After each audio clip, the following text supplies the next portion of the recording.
선생님, 지금 빨리 와주셔야 될 것 같아요.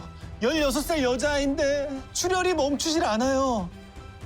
서울에 있는 한 대학병원의 응급실.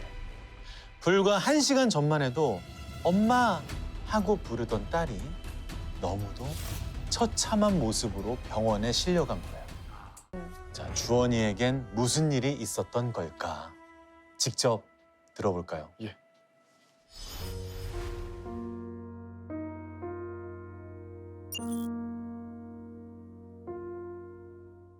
필로티로 되어 있는 아파트였기 때문에 6층이었지만 7층 높이 돼요. 그 자리가 바로 아스팔트였었어요. 그리고 주원이는 이렇게 서 있는 상태에서 발부터 떨어져서 발목과 다리의 관절들이 부서지면서 골반으로 이게 들어가서 골반도 깨지고 이 숨골이 이렇게 대부분이 막혀버리기 때문에 살릴 수 있는 가능성이 희박하다는 거죠.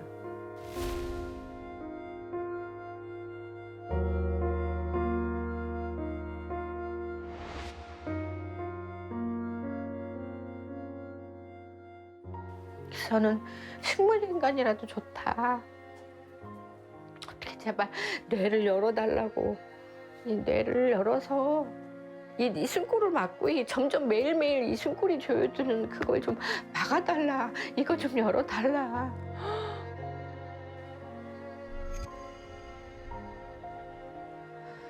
긴급 수술 후에도 주원이는 의식을 찾지 못했어요. 중환자실로 옮겨졌죠. 그날부터 엄마 아빠는 한순간도 병원을 떠날 수가 없었어요. 병원 로비에서 쪽잠을 자며 면회 시간만을 기다렸죠. 그런데 어디선가 수상한 시선이 느껴져요.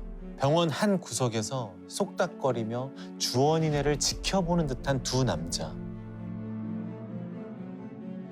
대체 정체가 뭘까요? 주원이 엄마가 그들에게 다가갑니다.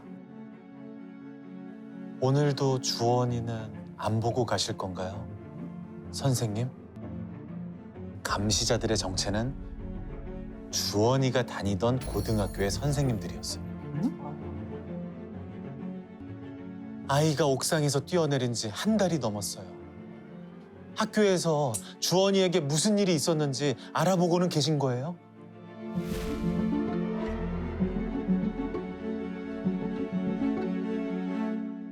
부모님도 정확한 내막을 알지 못했어요.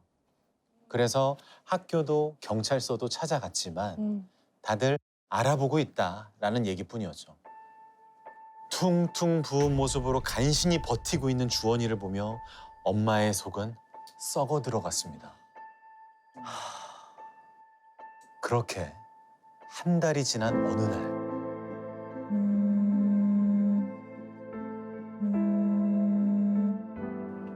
어머니, 지금 올라오셔야 돼요. 다급한 간호사의 목소리에 엄마는 정신없이 중환자실로 달려갔어요. 딸의 손을 딱 잡았는데 불덩이 같던 그 손이 차갑게 식어가고 있는 거예요. 아, 안 돼, 주원아. 하루만 더 엄마 곁에 있어줘. 제발. 하지만 그날 저녁 주원이는 끝내 엄마 곁을 떠났습니다.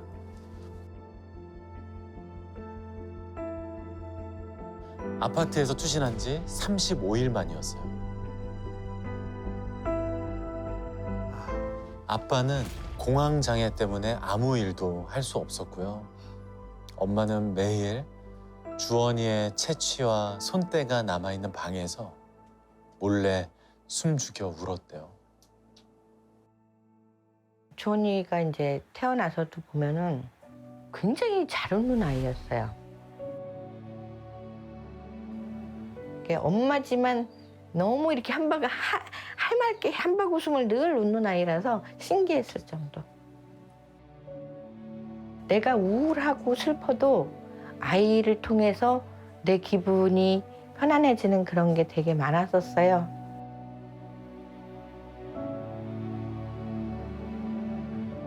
막 나무하고도 얘기하고 땅에 지나가는 개미하고도 얘기를 하고 서정적인 아이였기 때문에 보면서도 그게 너무 신기하고 예뻤어요.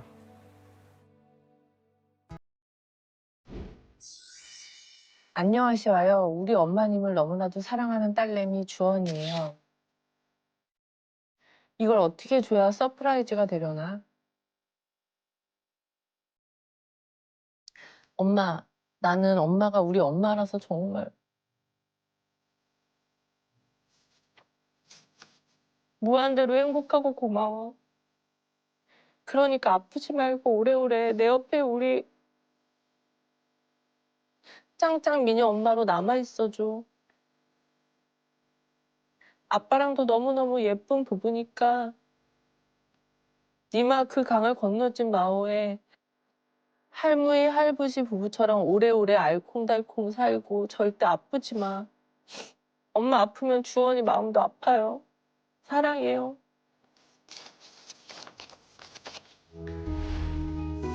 이렇게 사랑스러운 딸을 이제 다시는 볼 수 없어요.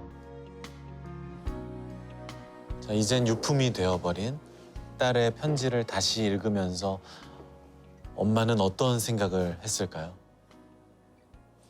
자, 엄마는 정신을 추스리고 경찰서를 찾아갔어요. 그런데 물리적인 폭력을 당한 정황은 없었어요. 학교에서 알아보셔야 할 것 같아요. 그래서 경찰서에서 나와 바로 학교로 달려갔죠.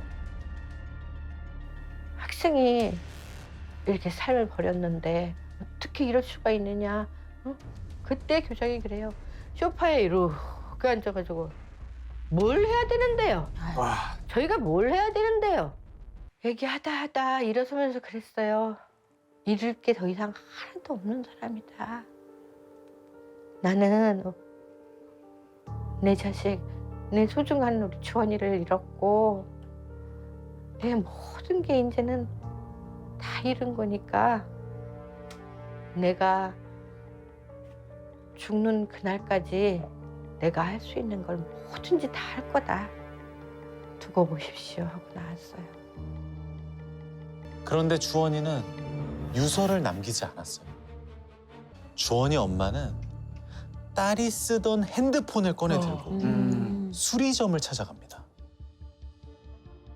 그날 주원이의 핸드폰이 같이 떨어져서 산산조각이 났거든요. 제가 매달릴 게 이 핸드폰밖에 없어요. 제발 부탁드릴게요. 엄마의 간절한 부탁에 수리기사는 여기저기 연락을 돌리며 방법을 수소문하기 시작해요. 그리고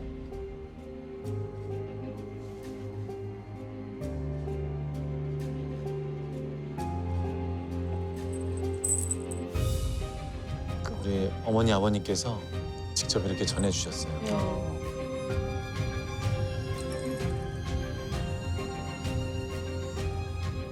이렇게 어렵게 복구된 이 핸드폰엔 뭐가 들어 있었을까요?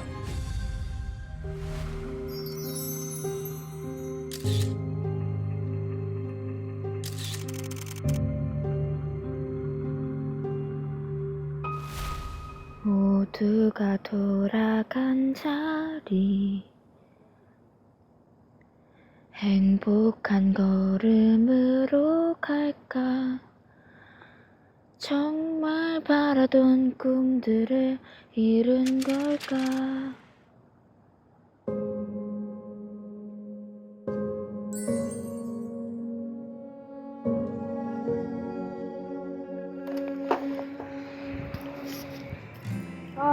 살고 싶다. 세상 참 살기 좋다.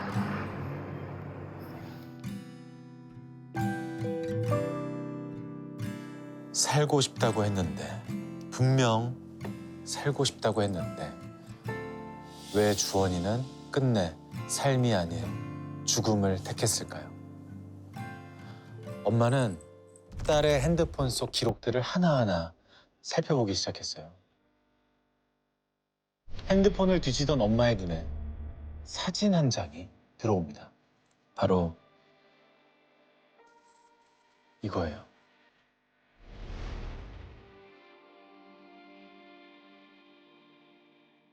사고 나기 2달 전쯤에 새 교복을 입고 고등학교에 처음 등교하는 날 찍은 사진입니다. 엄마, 교복 진짜 예쁘지? 잔뜩 설레는 표정으로 학교에 갔는데 주원이는 얼마 지나지 않아 다시 집에 돌아옵니다. 방으로 어떻게 들어가더라고. 그래서 아빠한테 왜? 무슨 일 있어? 그랬더니 교문이 보이는 데쯤 가니까 계속 뒷자리에 앉아서 펑펑 울어. 펑펑 울면서 안 내리고 있어. 그래서 그냥 다시 왔어. 그러더라고요. 극복한 줄 알았는데, 괜찮을 줄 알았는데 학교 좀 다다라서 교복 입은 애들 보니까 너무 무서웠어. 그냥 나도 모르게 눈물이 퐁퐁 쏟아졌어.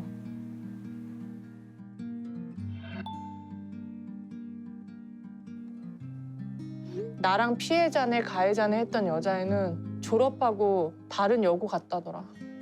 안 날 일은 없는 거지? 잘 먹고 잘 살고 있겠지.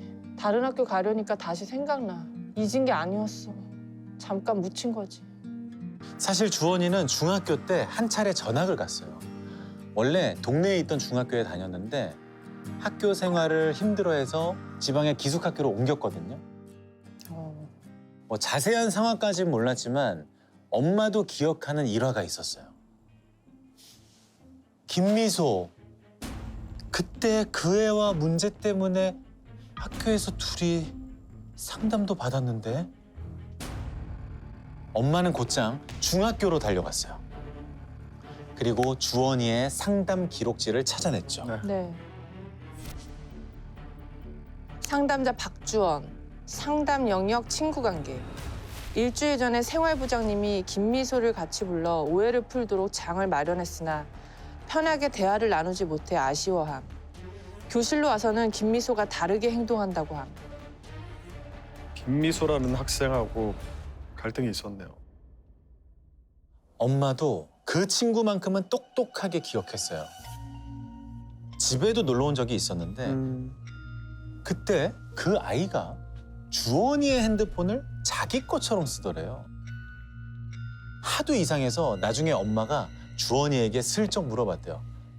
청소년들은 왜 R을 쓴다고 이렇게 요금제로 있거든요. 그래서 모자라지 않았던 애인데 그게 월초에 일찌감치 그렇게 다 달아버리고 그러더라고요. 어느 시점부터. 그래서 또 그거 R이 그렇게 빨리 달았던 게 핸드폰 제가 써서 그래? 물어봤어요. 그러자 우물쭈물하던 주원이가 조심스럽게 말을 하더랍니다. 미소가 핸드폰을 너무 많이 한다고 엄마가 정지시켰대. 그래서 자꾸 빌려달라는데 어떻게 싫다고 하겠어. 근데 얘기를 들어보니 어쩌다 한두 번 빌려주는 수준이 아니었어요. 등교하자마자 주원이 핸드폰을 가져가서는 집에 갈 때까지 쓰다가 돌려준다는 거예요. 주원이 엄마는 한참을 고민하다가 조심스럽게 미소 엄마에게 연락을 합니다. 이 상황을 알리고 양해를 구했죠. 이야기는 잘 마무리됐대요. 그런데 며칠 뒤 미소라는 아이의 SNS에 이런 글이 올라온 겁니다. Oh my gosh. 아, 그렇게 네가 폰 빌려주기 싫고 죽고 싶을 정도로 스트레스 받았으면 안 빌려줬으면 됐잖아. 야, 근데 그거 엄마한테 꼬질러 가면서까지 치질하게 핸드폰 빌려줘야겠냐? 애들 거의 대부분 너 좋아하는 건 아니니까 좀 조심하고 살아. 돌이켜보니까 주원이에게 이상한 일이 생긴 것도 그때부터였습니다. 그 이후로 주원이가 계단에서 굴러서 발목이 삐어서 오고 어떤 날은 막 쫄딱 젖어서 오고 그걸 계속 그랬었으니까. 너 다리 왜 그래? 그러면 이제 엄마 나 계단에서 굴렀어. 어떤 날은 젖어서 오면 왜 이렇게 젖었어? 아 그냥 좀 물로 좀 씻었어. 그때는 몰랐죠. 아이들한테 얘기를 들어보니 일진이라 그러더라고요. 교복을 입은 애들이 이제 저쪽에서 이제 보이니까 제 뒤에 숨어요. 알았어, 우리 저쪽으로 가지 말자. 뒤돌아서 이제 다른 데로 가. 그렇게 엄마는 낮이고 밤이고 주원이 핸드폰에 매달렸어요. 엄마가 몰랐던 끔찍한 일들이 분명히 더 있을 거다 확신이 들었거든요. 그러다 이 메시지를 발견하고는 심장이 쿵 내려앉았어요. 주원이의 베프이자 중학교 친구인 다현이와 나눈 대화입니다. 우리 반에 노는 애들이 많았거든. 그렇게 왕따가 되고 여기저기서 맞고 다니다가 계란에 밀가루 세례까지 받고 헐, 어떡해. 학교 쓰레기장에서 의자로도 맞아봤어. 그런 거 드라마에나 나오는 줄 알았어. 진짜 정말 힘들었겠다. 나 그런 거 누가 막 아는 게 싫은 것도 있고 그런 경험이 있다는 거 티내는 것도 괜히 동정 사는 것 같아. 그러니까 어머니가 나중에 이제 알게 되신 거잖아요. 그쵸. 너무 힘드셨을 것 같아요. 그러니까 근데 주원이가 겪은 폭력은 여기서 끝이 아니었어요. 이걸 좀 보세요. 이게 2시간 동안 주원이가 실제로 받은 메시지들이거든요. 오 마이 갓.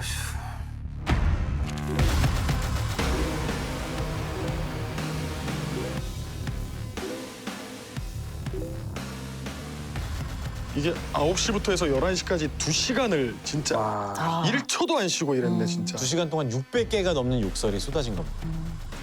근데 이게 지금 대체 누가 다 보는 거예요? 그 미소라는 애가?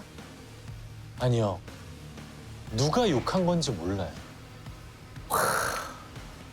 익명 채팅방에 갑자기 주원이를 초대해서는 이렇게 욕설을 퍼부은 거거든요.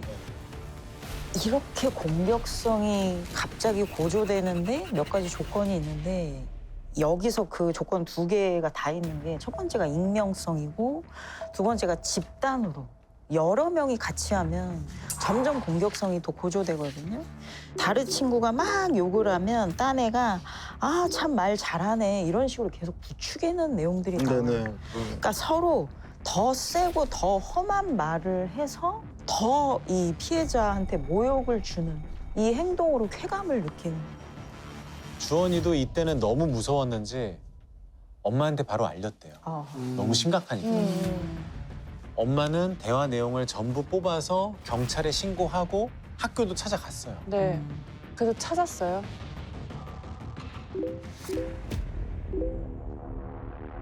지금 그거 사이버 테러 일어난 거 그거 지금 어떻게 돼가고 있냐.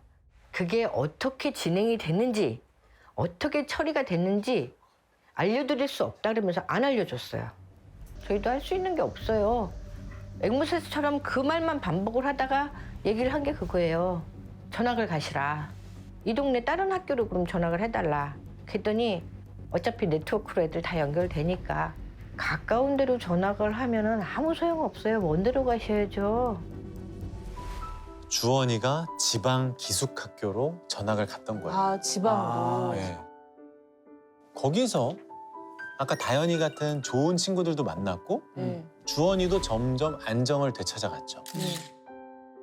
그런데 고등학교는 다시 서울로 와서 주원이가 살던 동네에 있는 곳으로 다니게 된 거예요. 그러니까 다시 일로 왔구나 또. 네. 어린 나이에 기숙사 생활을 하는 게 또 쉽지 않았겠죠. 워낙 애교도 많고 사랑도 많은 딸이라 엄마 아빠랑 같이 살고 싶은 마음이 너무나 컸었나 봐요. 그때만 해도 본인은 이제 괜찮을 거라 생각했는데 막상 학교에 가보니 그때 기억이 고스란히 살아났던 거예요. 다행히 주원이랑 부딪혔던 그 미소라는 학생은 다른 고등학교에 다닌다고 했잖아요. 네, 아까 여고 갔다 네. 했잖아요. 주원이도 나쁜 기억들을 잊고 반 친구들과 벚꽃 구경을 하기도 했어요. 수학여행 가서는 엄마에게 이런 사진들을 보냈고요.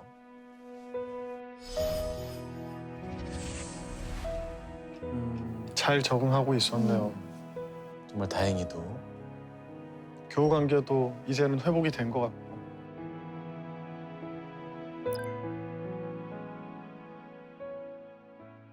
그런데 지금 생각하면 수학여행에서 아무래도 딸에게 무슨 일이 있었던 것 같아요.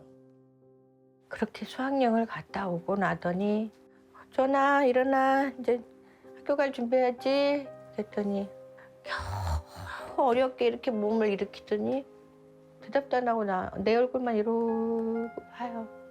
말이 하나 없는 모습으로. 왜 오늘 못 갈 것 같아? 그러니까 고개를 끄덕끄덕해. 그래 오늘 쉬자.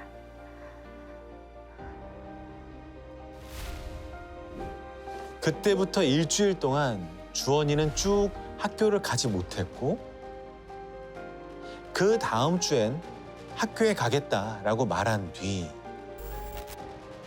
등교를 하루 앞둔 일요일 밤 옥상에 올라간 거예요. 그 다음날 학교를 간다는 게 이 주원이에게는 이루 말할 수 없는 고통이었던 거예요. 음. 사실 학기 초만 해도 학급 친구들이랑 잘 지내는 듯한 모습이었는데 대체 수학여행에서 무슨 일이 있었길래. 엄마도 그 이유가 너무 궁금했어요. 그래서 다시 그 즈음의 주원이의 기록들을 샅샅이 살펴보기로 하고 시작을 했는데 다이어리에서 이걸 발견한 겁니다. 자, 브라이언 씨께서 주원이 다이어리에 2015년 4월 27일에 뭐라고 적혀 있는지 봐주시죠.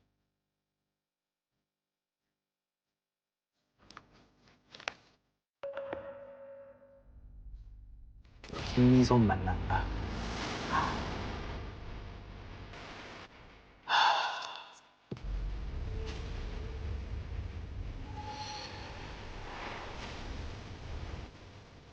하교 후에 문구점에 갔다가 우연히 김미소를 마주쳤던 거예요.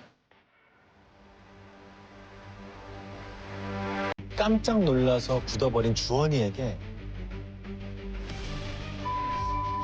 쳐다보네. 아, 짜증나. 아, 그때 트라우마가 다시 생생하게 떠올랐을 그치. 것 같은데 그때 학폭을 겪은 게 지금은 고등학교 친구들이 그걸 모르지만 알려질 수가 있잖아요. 그 알려질 게 너무 두려웠을 것 같아요. 근데 이게 정말 무서운 게 뭐냐면 우울한 사람들이 보이는 사고 중에서 가장 위험한 사고 중에 하나가 나의 이런 절망적인 상태가 미래에도 앞으로도 달라질 게 없을 거다라는 미래에 대한 비관적인 사고. 이 생각을 가지고 있으면 사실 하루하루 견디기가 너무 힘들어져. 엄마의 기억엔 그 무렵부터 주원이가 확실히 어두워졌다고 합니다. 아이는 완전히 예전에 그 밝은 아이가 아닌 거죠. 눈물을 달떡 같은 눈물이 뚝뚝 떨어져요. 그래서 왜 그래 주원아? 그러니까 엄마 나 중 다닐 때 내 옆에 아무도 못 오게 했었잖아. 그때랑 똑같았었어. 자기랑 어울렸던 애들이 꼴 같지 않은 게 재수없게 친한 척을 한다. 점심시간이 돼도 급식실에 가서 밥 먹는 거 그것도 못하고 밥을 못 먹고 굶고 오더라고요. 정말 이 미소란 학생이 주원이에 대해 어떤 얘기를 하고 다닌 건지는 알 수 없지만 그 무렵부터 주원이는 급속하게 친구들과의 관계가 나빠졌던 것 같아요. 이게 수학여행 가기 며칠 전 반 친구에게 보낸 메시지거든요. 아, 나 갈 때 누구랑 앉지? 솔직히 자리에 앉는 것까지 신경 써줘야 되나? 나도 너 그리 좋게 안 보여서 다 깔고 갈 곳 없으니까 만만한 우리한테 온 거 아니야? 만만하게 봤다니. 너희 옆에 있어도 괜찮을 거라 생각했는데 기분 나빴다면 미안해. 그치만 난 진짜 그런 의도가 아니야. 우리 서로 좀만 얘기해보고 오해 풀면 안 될까? 아까 점심시간 때 점심도 못 먹고 쫄쫄 굶고 왔다 그랬잖아. 같이 밥 먹을 친구가 없었을 것 같아요. 그럼 거기서 혼자 동떨어져 이거 밥을 먹는다는 거? 너무 끔찍하네. 너무 끔찍하고 너무 수치스럽고 너무 부끄러운 일이라고 생각했을 거예요.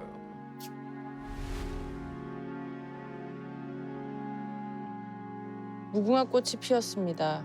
움직이지 마. 너 잡힌다. 무궁화 꽃이 피었습니다. 뭐야? 왜 아무도 없지? 다들 어디 갔어? 무궁화 꽃이 피었습니다.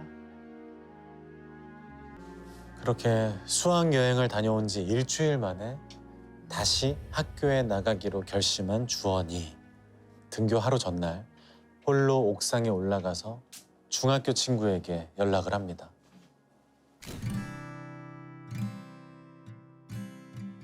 내 장례식이 있다면 와줄 거야? 당연한 거 아니냐? 근데 그것보다 왜 그러는데? 너 얼굴은 꼭 보고 싶다. 왜 그래? 말 좀 해봐.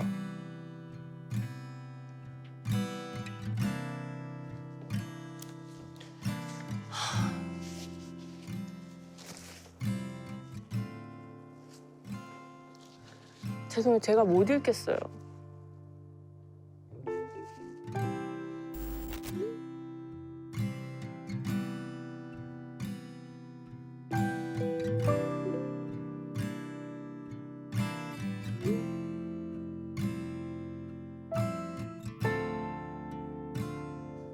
그냥 마음 나눌 친구 하나만 있으면 되거든요, 사실. 둘, 셋도 필요 없어요. 하나만 있어도 돼. 학교 생활 할 수 있는데 그 하나가 없었다는 게 너무 안 됐고 마지막까지 자기 장례식장에 아무도 안 올까 봐 걱정한 거잖아요. 그게 너무 마음이 아프네요. 그 고민은 가슴 아픈 현실이 됐습니다. 장례식장에 반 친구들이 한 명도 오지 않았거든요. 학교에서 주원이의 사망 소식을 숨겼대요. 유난히 바람이 매섭던 2월의 어느 날 주원이 엄마는 딸이 다녔던 학교를 찾아갑니다. 엄마의 부탁으로 주원이는 학교에서 명예 졸업장을 받을 수 있었습니다.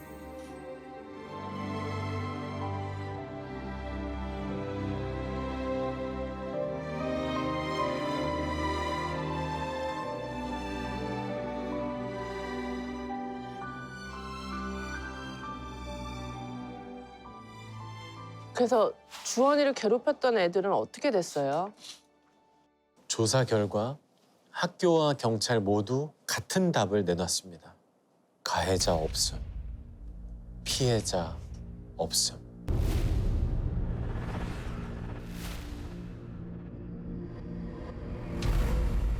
주원이 엄마는 직접 증거를 모아서 법원으로 갔어요. 김미소를 비롯해 가해 학생과 학교, 교육청 등 34사람을 상대로 소송을 한 거죠. 네. 6년 뒤에야 1심 선고가 났는데요. 재판에 무대응한 학생 한 명만 빼고는 전부 이를 인정할 증거가 없다며 기각됐어요. 그리고 아까 익명 채팅방에서 주원이에게 600개가 넘는 욕설을 쏟아낸 정체불명의 사람들 기억하시죠? 경찰 조사 결과 얘네가 누군지 알아냈대요.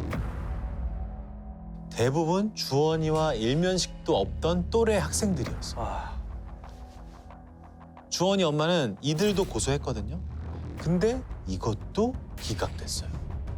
익명 채팅방에서의 일이 3년 전의 일이라 주원이의 죽음과 직접적인 인과관계가 성립되지 않았다는 거죠. 엄마는 바로 항소했죠, 일단. 할 수 있는 데까지 해봐야 되니까. 그렇죠. 근데 1년 뒤 너무도 황당한 얘기를 듣게 됩니다. 담당 변호사가 변론 기일에 무려 3번이나 출석을 하지 않아서 항소가 취하됐다는 거예요.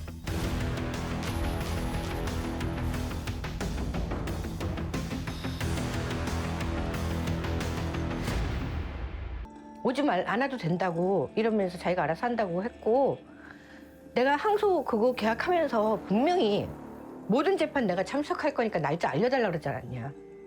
한 번은 아파서 못 갔고, 한 번은 자기가 다이어리 날짜를 잘못 기재를 해서 못 갔고. 그게 말이라고 합니까? 변호사 비용은 다 받고? 저게 말이 됩니까? 변호사가 수임료 다 받고. 그래서 일부 유죄를 인정받았던 1심 자체도 패소로 결과가 뒤집혔습니다. 주원이 엄마는 상대 측의 소송 비용까지 다 물어야 돼요? 예, 이게 무슨 말이 일이야 안 되잖아. 도대체. 엄만 끝까지 포기하지 않을 거라 했어요. 왜? 엄마니까. 어떻게든 진실을 밝혀야 주원이 얼굴을 볼 수 있지 않겠냐라는 거죠. 포기를 하면 나는 더 이상 있을 수가 없어요. 내가 포기를 하는 날은 그건 내가 죽는 날이고 내가 죽어서 우리 주원이를 또 볼 수 있다 그러면 너를 끝까지 튼튼 단단하게 지켜주지 못해서 엄마가 미안하고 여기까지 하고 왔다. 그 얘기를 하고 싶어요. 제가 죽고 싶어도 죽을 수가 없고 포기할 수도 없어요.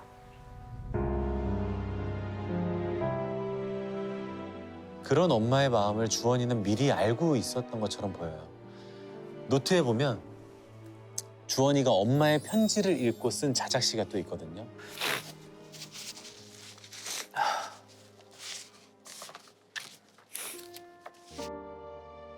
엄마의 편지. 그날 발견한 엄마의 편지에는 이건 네 잘못이다. 왜 엄마 말을 안 듣냐. 같은 말은 하나도 없었다. 우리 딸 미안해. 엄마가 미안해. 못난 엄마라 미안해. 못해줘서 미안해. 잘못은 내가 했는데 항상 미안하다던 엄마.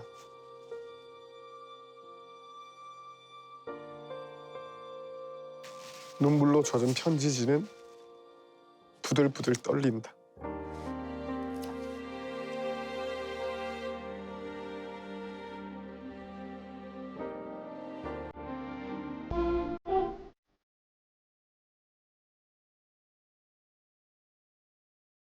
흥겨운 음악이 흐르는 이곳은 1960년대 중국 베이징의 한 연말 파티장.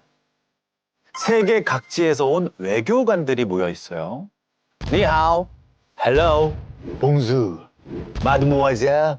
다들 인사하고 악수하며 각국의 소식들을 나누는 동안 프랑스 대사관의 20살 인턴 직원 베르나르 브루시코만 혼자 깊은 생각에 빠져 있어요. 오늘을 놓치면 다시는 기회가 없어. 같이 나가자고 그녀에게 말이라도 꺼내볼까? 평소 마음에 두고 있던 금발의 영국 여성이 베르나르에게 호감을 보였거든요. 완벽한 모쏠이었던 베르나르에겐 일생일대 솔로 탈출의 기회가 찾아온 거죠. 다만 마음에 걸리는 일이 딱 하나 있었어요. 저 남자랑 얘기를 더 해보고 싶은데.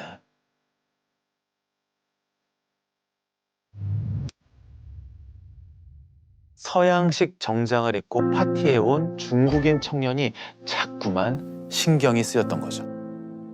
왜 그럴까? 방금 전 그가 유창하게 프랑스어로 말하는 걸 들었거든요. Je suis un acteur d'opéra pékinois et j'ai été invité à cette soirée. 중국에 온 지도 2달째 명색이 대사관 직원인데 베르나르는 중국인 친구를 한 명도 못 사귀었어요. 중국어 실력도 서툰데 이러다 본국으로 다시 불려 들어가면 어떡하지 불안불안하던 차였죠.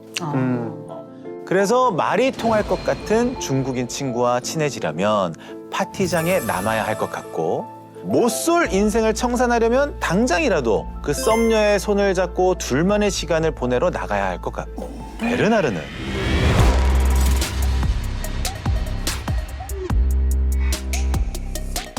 파티장에 남았습니다. 친구를 선택했구나. 예, 프랑스어가 유창한 중국 청년의 이름은 스페이프. 스페이프.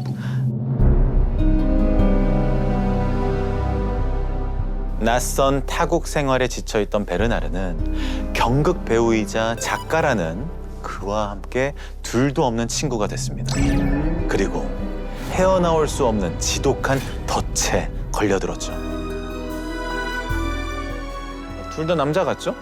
네, 어떻습니까? 뭐 시원시원하게 생겼네요. 두 사람의 운명을 바꾼 사건은 한 통의 편지로 시작합니다. 그래요? 찬원이 옆에 편지가 있습니다. 네네, 있어요. 당신은 아마존 정글 탐험대원으로 선발되었습니다.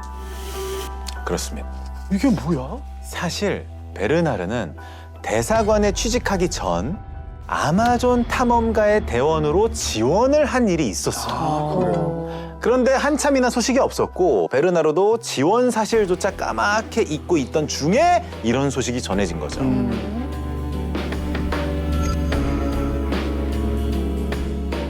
아마존에 가게 됐어, 푸.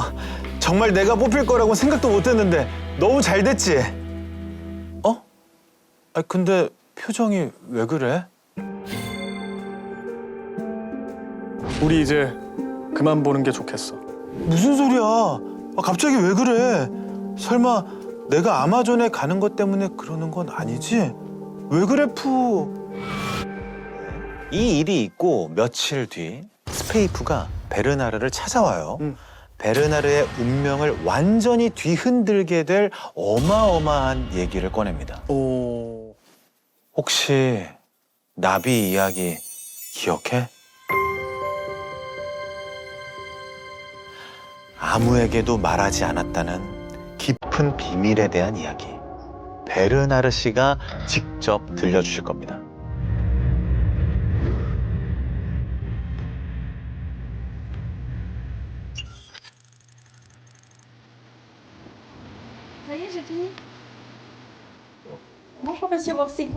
Bonsoir. 저희가 특별히 프랑스로 찾아뵙습니다. 안녕하세요. Je suis Bernard Orsico. Je suis né le 12 août 1944. 아니 진짜야 이게? 진짜 아직 생존해 계시는군요.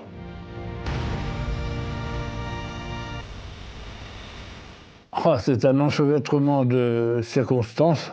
Une légende qui est très connue en Chine, d'une fille qui s'était comportée en garçon pendant une grande partie de sa vie. Et puis quand elle était morte, on s'est aperçu que c'était une fille. Et puis il m'a dit, mais moi c'est la même chose. Si mon père n'avait pas eu, après avoir eu déjà 2 filles, n'avait pas eu un fils, ma grand-mère, sa mère, elle a demandé de se séparer de ma mère. Alors aussitôt, on m'a mis un costume de garçon, mais en réalité, je suis une fille. Et puis il m'a dit, mais moi c'est la même chose. 그러니까 나비 이야기는 스페이프가 출연했던 경극의 제목이자 평생 남장을 하고 남자로 살았던 소녀에 대한 이야기였어요. 스페이프 본인의 인생도 그 이야기와 똑같다는 고백을 한 거고 스페이프도 여잔데 지금 남자로 거짓 인생을 살고 있다. 그럼 뭐 중국판 전청조 사건이네요. 그렇죠. 네.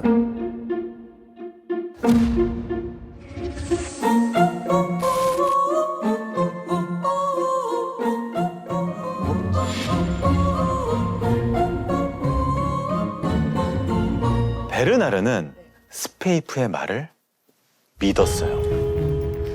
그냥 믿은 게 아니라 감격해서 눈물까지 글썽였대요. 네? 왜냐? 이 엄청난 비밀을 자기한테만 털어놓았다는 게 너무 고마웠다는 거예요.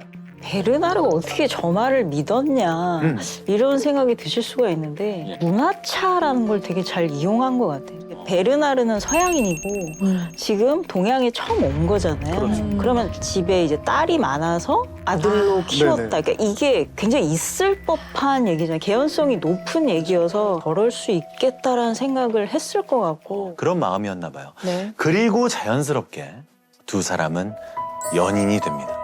근데 베르나르도 제법 고집이 센 청년이었나 봐요. 뭐요? 아무리 생각해도 아마존은 포기 못하겠어. 절대. 내 인생의 마지막 기회가 될 수도 있는데.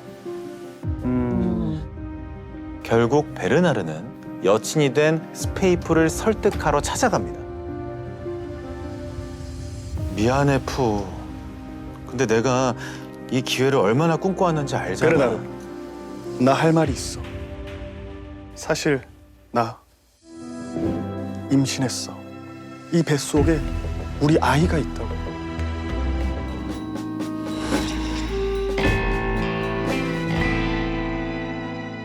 La première nuit, ça a été très court. On a baisé, c'est-à-dire il est venu chez moi, et puis il a sorti du sang même. Oui, mais il avait un mouchoir pour s'essuyer, enfin pour. Et c'est vrai que. Une irritante? Oui, oui, oui, oui. D'accord. Ah oui, il faisait attention à tous les détails. 실내등이 꺼져 있었던 상태였기 때문에 신체를 확인하지 못했을 수도 있다 이 얘기군요. 그런 부분도 있고요. 모태솔로가 아니었다면 예. 아무리 실내등이 꺼져 있었어도 여자의 몸 구조라던가 그런 걸 알 수 있잖아요. 근데 그렇죠. 워낙에 처음 경험하시는 거면 그렇죠. 그럴 수도 있겠다라는 생각은 드네요. 맞습니다. 그렇게 두 사람은 연인이 된 직후 첫날 밤을 보냈는데 화장실에 다녀오면서 손수건에 혈흔이 묻어있는 걸 봤다고 해요.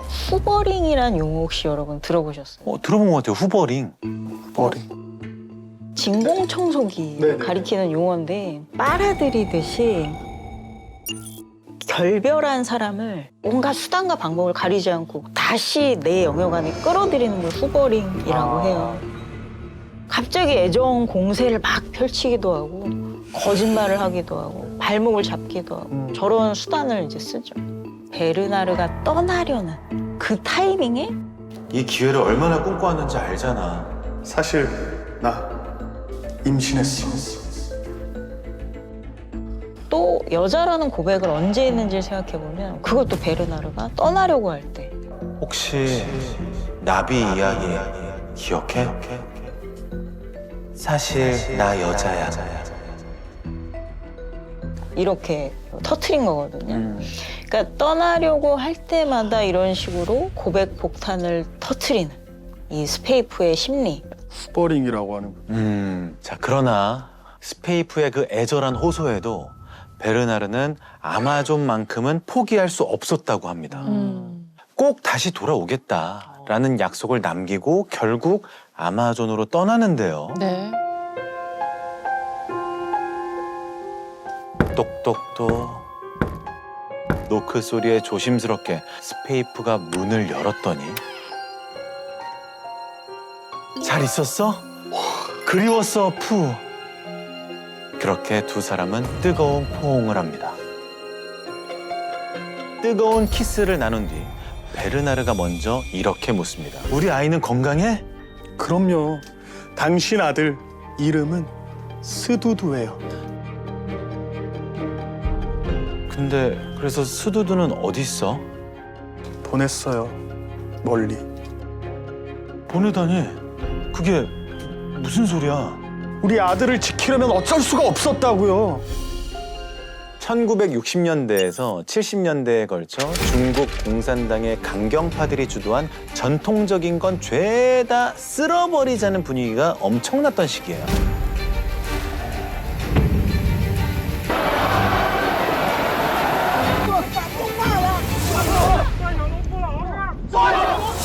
외국인의 피가 섞인 아들을 무사히 키우는 게 그게 걱정스러웠기 때문에 아이를 멀리 대피시켰다는 게 스페이프의 설명이었죠.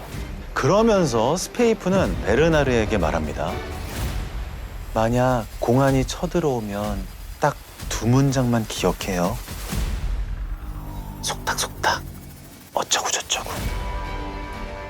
베르나르는 그 말을 흘려들었어요. 그런데 얼마 뒤 이 집에 외국인이 있다던데 와. 집에 공안들이 들이닥친 거예요. 그리고 다짜고짜 베르나르를 끌어냅니다. 네네네. 아니, 전 잘못한 게 없어요. 왜 이러세요? 잡지 마세요. 이대로 끌려가면 다시 못 돌아온다 생각한 베르나르. 질질 끌려나가던 그 순간 스페이프가 알려준 그 두 문장을 힘껏 외칩니다. 마오쩌둥 만세! 중국 만세!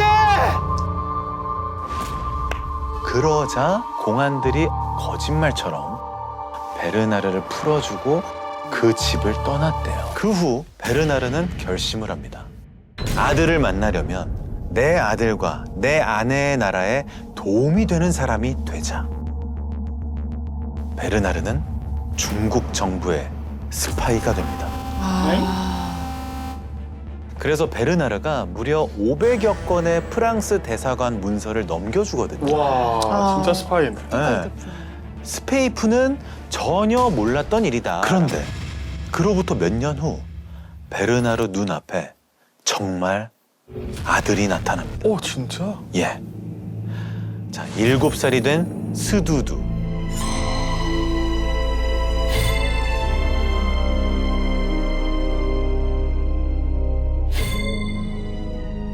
아니 근데 쟤도 약간 혼혈이네. 네, 그렇죠. 혼혈이죠. Vous pouvez me raconter le moment quand même où vous avez rencontré votre fils? Oui, quand on ouvre la porte, l'accompagnateur, le commissaire politique, me dit on a une surprise pour vous. Et il me montre, il dit voilà un enfant et tout, et Chepipou apparaît aussitôt. C'est votre fils et tout. C'est ce qu'il a dit, regardez comme il vous ressemble. Il a le même caractère que vous, enfin bon, il en a rajouté. Plus le gamin, il savait l'adapter pour qu'il soit gentil avec moi. Et il lui avait appris déjà quelques mots de français, enfin bon. En plus, il me racontait des choses que le gamin, soi-disant, il ne savait pas faire caca dans les toilettes parce que où il était avant, enfin bon, il m'a bassiné là-dessus. Là, moi, je pensais que c'était mon fils. 누구예요 얘는? 어디서 데려온 아이겠지. 당연히 베르나르를 속이기 위해 데려온 가짜 아들이죠. 스페이프는요, 베르나르를 완벽히 속이기 위해 혼혈처럼 보이는 소수 민족을 찾았고 거기서도 베르나르랑 닮은 아이를 골라서 데려왔다고 합니다. 근데 나 여기서 진짜 궁금한 거. 뭐죠? 이제 부부 관계로 그러면 오랜 시간 10수년을 했을 거 아니에요. 예. 처음에는 뭐 불 끄고 몰랐다고 해도.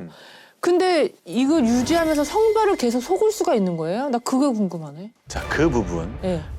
베르나르 씨의 입으로 직접 들어보시죠. 진짜 궁금하네. Et pour me persuader, il laissait traîner des tampons avec du sang et tout. 정말 치밀했구나. Il se déshabillait quand même, hein? Au minimum. Et il disait laissez-moi faire. La deuxième solution, je crois qu'il n'y avait pas l'ombre d'un doute. Et dès que je mettais un doute, quand il était dans la baignoire, on avait une petite baignoire quand même, il mettait toujours un mouchoir et tout entre ses cuisses et tout. Et un jour, j'ai dit, je vais enlever ça et tout. Si vous enlevez ça, je me tue, il avait dit. Alors, je voulais pas avoir je flanchais devant son obstination. Et il devait s'en régaler. 근데 뭐 그런 것도 있었겠지만 스페이프가 또 워낙 기술이 좋았대요. 터킹이라고 네네. 뭐 너무 적나라하게 말씀 못 드리겠지만 중요 부위를 허벅지 사이에 이 뒤쪽으로 끼워서 저 손이 너무 적나라. 미안합니다. 이해를 돕기 위해서. 근데 허벅지 사이에 넣어서 뒤로 감추는 뭐 그런 기술을 썼다고 합니다. 아니 근데 경극 배우면 네. 혹시 성별을 바꿔서 연기를 많이 했겠네. 그랬을 수도 있을 것 같고.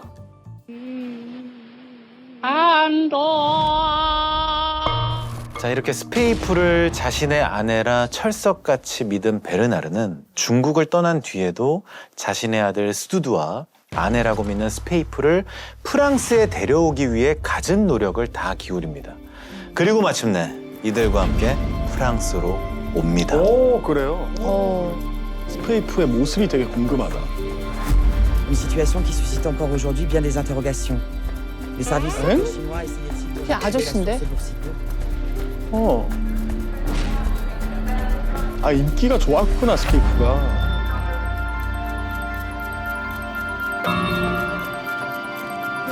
근데 지금 보면 신체적인 여성의 특징을 전혀 안 가지고 있는데. 근데 지금 이때 왜 이렇게 아저씨처럼 보일 수 있느냐? 사실 이때도 스페이프는 법적으로나 대외적으로나 남자였어요. 그러니까 베르나르는 스페이프를 아내 자격으로 데려올 수는 없어서 아, 그러네. 경극 강사로 일종의 취업 이민을 하도록 도와줬다고 합니다. 그러니까 남자처럼 보이는 게 어쩌면 당연한 걸 수도 있어요. 그러네요. 예. 대외적으로는 지금 남자인 상황인 거잖아요. 남자인 거예요. 근데 그렇게까지 진심으로 사랑했나 봐요. 그러니까 그렇게 기를 쓰고 데리고 오려고 그랬지 또. 그 질문에 대한 베르나르의 답은 책임을 지고 싶었다 였어요. 실제로 베르나르는 아들에게는 진짜 좋은 아빠가 되고 싶었던 것 같아요. 베르나르는 자상하게 아들과 여행도 자주 가고 직접 목욕도 시키고 아들이 좋아할 것 같은 장난감도 사다 주는 다정한 아빠였대요. 요즘의 아빠의 모습이죠. 그러네. 내 아내의 비밀을 지키는 게 내 아들을 위한 길이라 굳게 믿었던 베르나르는 스페이프가 실은 내 아내라는 얘기를 누구에게도 말하지 않고 비밀로 간직하며 살아왔어요. 그런데 기어이 일이 터지고 맙니다. Le français et le chinois qui espionnaient au profit de la Chine et dont l'histoire d'amour assez étrange avait étonné d'une certaine façon les magistrats. Le verdict est tombé il y a moins d'une heure à la fin du procès d'espionnage extravagant jugé depuis hier devant la cour d'assises spéciale de Paris. 결국에 적발이 됐군요. L'artiste chinois ainsi que l'attaché de l'ambassade de France à Pékin, accusés d'avoir livré des documents en secret défense à la Chine, tous deux ont été condamnés à 6 ans de réclusion criminelle.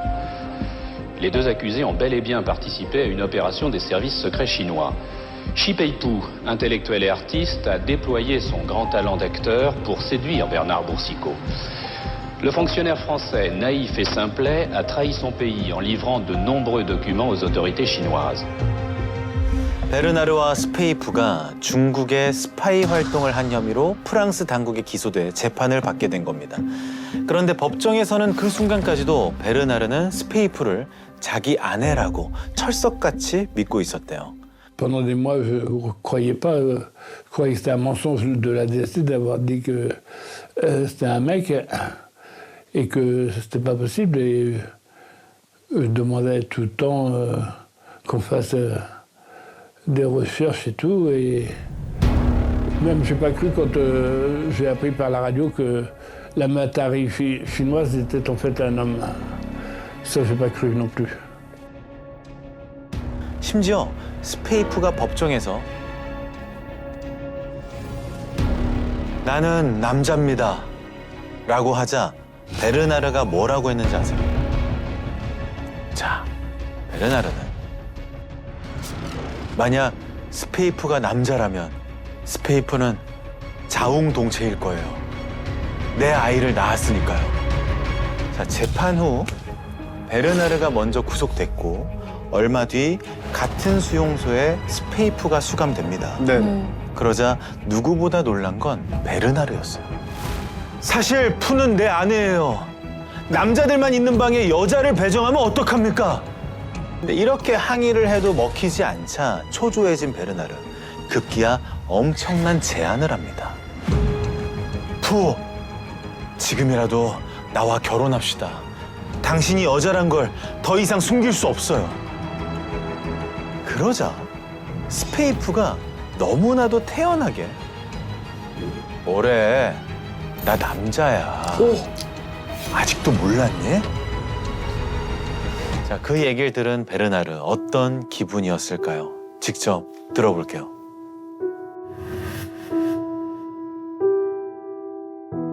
Même espace en sortant de chez le juge.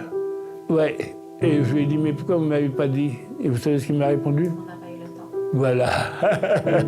C'était gros. Et je lui ai dit, mais on peut voir? Il a dit oui. Et il a baissé son pantalon et... Voilà, c'est le seul moment où vous avez vérifié. Ouais. Et quand j'ai vu, c'était trop tard, c'était en prison déjà. Alors je délirais complètement, dans une confusion de sentiments énorme. Ah ben moi j'étais complètement détruit. D'abord... 수많은 소재들, 수많은 매개체들을 두고 왜 성별로 사기를 쳤을까요? 그러게. 아까 베르나르 같은 경우에는 모태솔로라고 했잖아요. 네네. 뭐 여자나 연애에 대한 자신감이 없는 그런 점을 공략해서 그런 걸 좀 채워줄 수 있는 얘기. 그러니까 그거를 고려한다면 베르나르의 마음을 이미 스페이프가 알고 있어서 그 점을 공략한 게 아닌가 싶거든요. 맞습니다. 사실 엄밀히 말하면 베르나르도 성 경험이 아예 없었던 건 아니래요. 10대 때 기숙학교에서 지낼 때 경험이 있긴 있는데 그게 여친이 아니라 남친이었대요. 이 종교적 신념 때문에 너무나도 크게 죄의식을 느낀 베르나르는 그날 이후 굳게 결심합니다. 앞으로는 반드시 여자만 사귈 거야. 근데 베이징에 온 뒤로 누군가랑 대화 나눌 기회는 점점 더 줄었고 자신감은 더 약해져서 대사관 직원들 사이에서도 베르나르는 많이 겉돌았다고 해요. 그런 와중에 몇몇 여직원들은 베르나르를 발냄새 아저씨라고 불렀대요. 그러니 얼마나 위축이 됐겠어요. 하루에 양말을 3번이나 갈아 신으며 노력해도 여직원들과의 친해지는 건 영 소질이 없구나. 좌절하던 차에 딱 스페이프를 만난 거죠.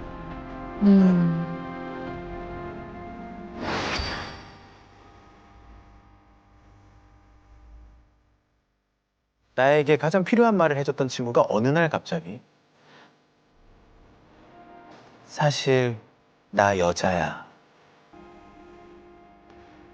본인은 여자를 만나야겠다는 그냥 책임감이 있었던 거예요. 책임감. 종교적인 신념 때문에. 그런데 이 사람에게 기본적인 호감이 있는데 이 사람이 마침 또 나는 여자라고 이성이라고 얘기를 해주니까 최적의 조건이 들어맞았던 거 아니지? 이제 되는 거지. 어떤 얘기 듣는 거지. 명분이 생긴 거지. 명분이 생겼잖아. 그럼 나는 얘랑 스페이프로 된다. 만나도 되겠구나.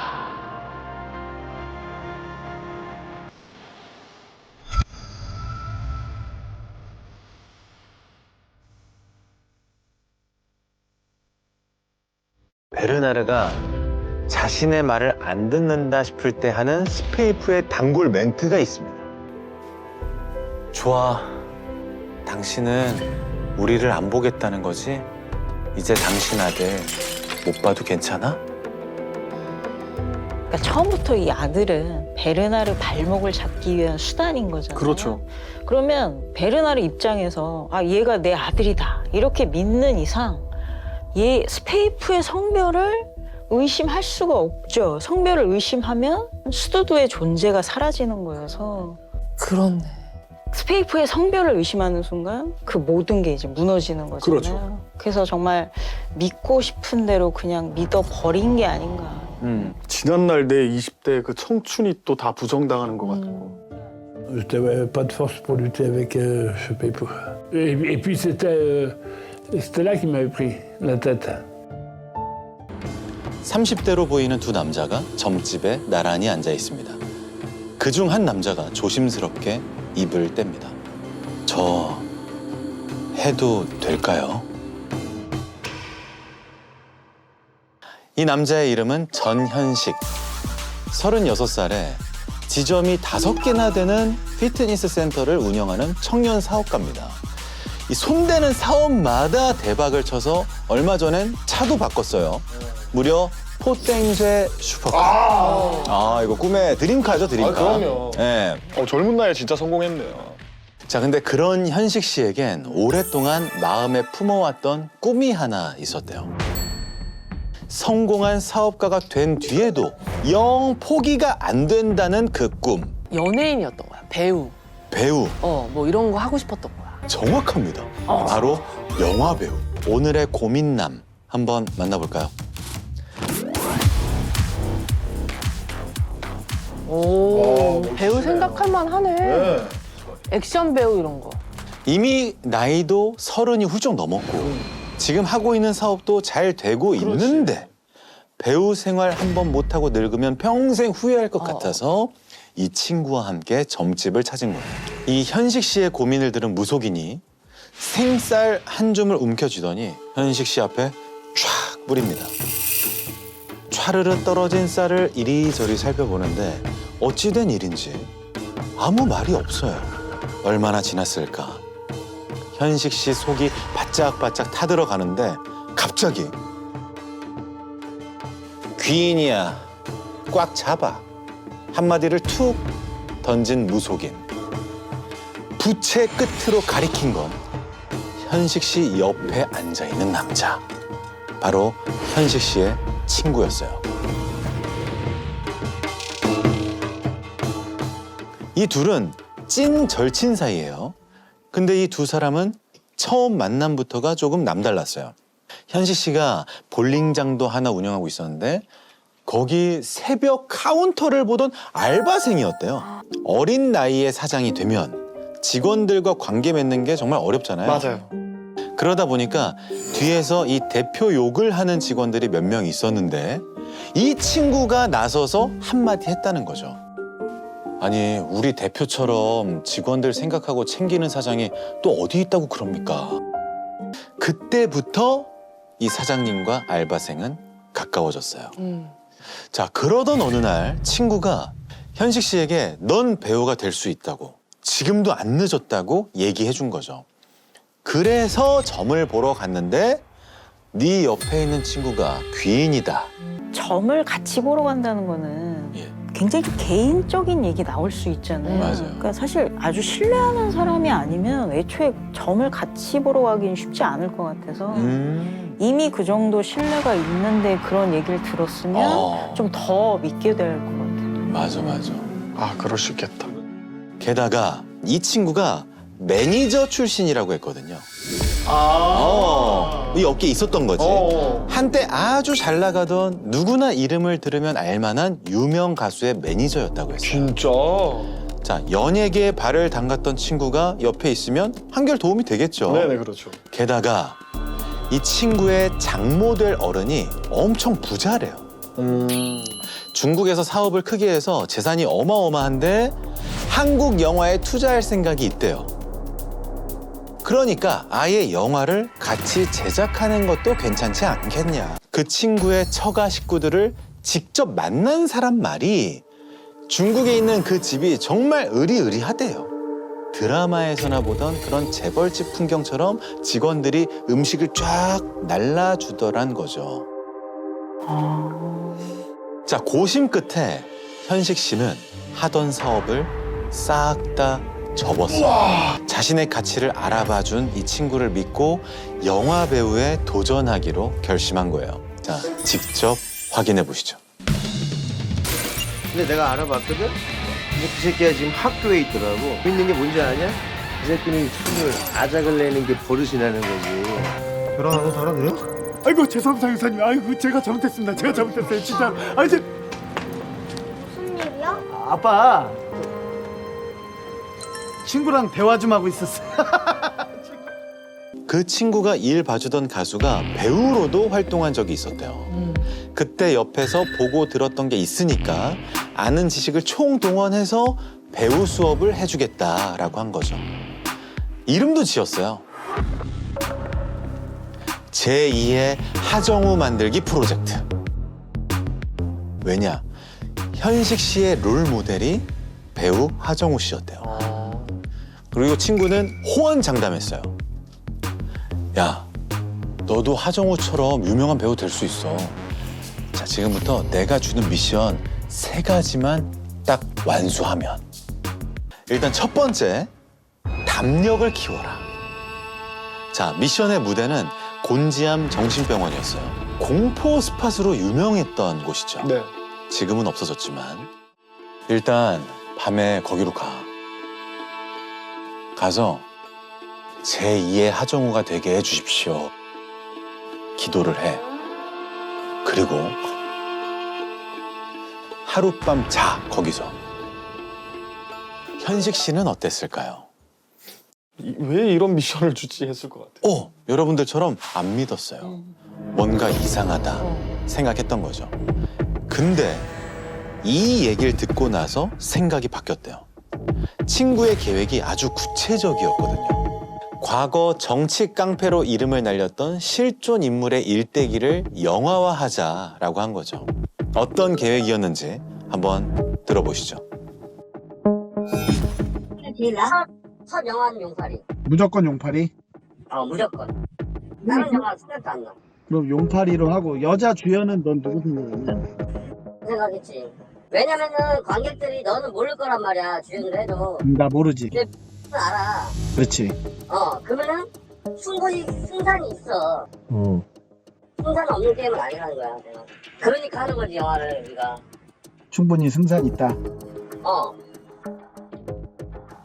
그러면서 지금은 목사로 새 삶을 살고 있는 실존 인물과 만나는 자리도 만들어줬대요. 네. 그래서 두 번째 미션도 열심히 도전하려고 했지만 이게 쉽지가 않았어요. 두 번째 미션은 바로 두려움 극복이었거든요. 사실 현식 씨가 고소공포증이 있어서 3층 높이만 돼도 앞을 못 봐요. 야, 현식아, 스턴트 연기하려면 고소공포증은 극복해야지. 그러면서 친구는 현식 씨를 어디론가 데려갑니다. 번지 점프장. 예.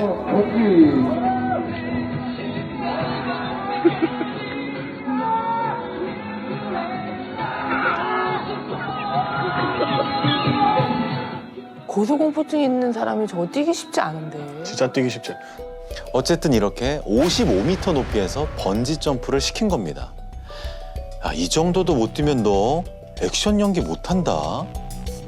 그 말에 현식 씨는 일단 한다고 하고 따로 성인용 기저귀까지 알아봤대요. 다른 사람이 다 내 욕할 때 내 편을 들어준 그 친구가 나를 위해서 이렇게 열심히 알아봐주고 뭐 누구와 만남도 주선해주고 그리고 이제 담력을 위한 자리라고 이제 저런 걸 마련했으면 그때는 정말 믿고 내던져야 내가 배우가 될 수 있겠다 이런 생각도 할 것 같아요. 완전히. 자, 마지막 미션도 궁금하시죠? 마지막 미션. 자, 바로 이미지 변신입니다. 지금의 이미지로는 어림도 없다며 싹 바꿔야 한다고 했다는데요. 이건 현식 씨에게 직접 한번 들어볼게요. 네. 표정이 안 좋은데?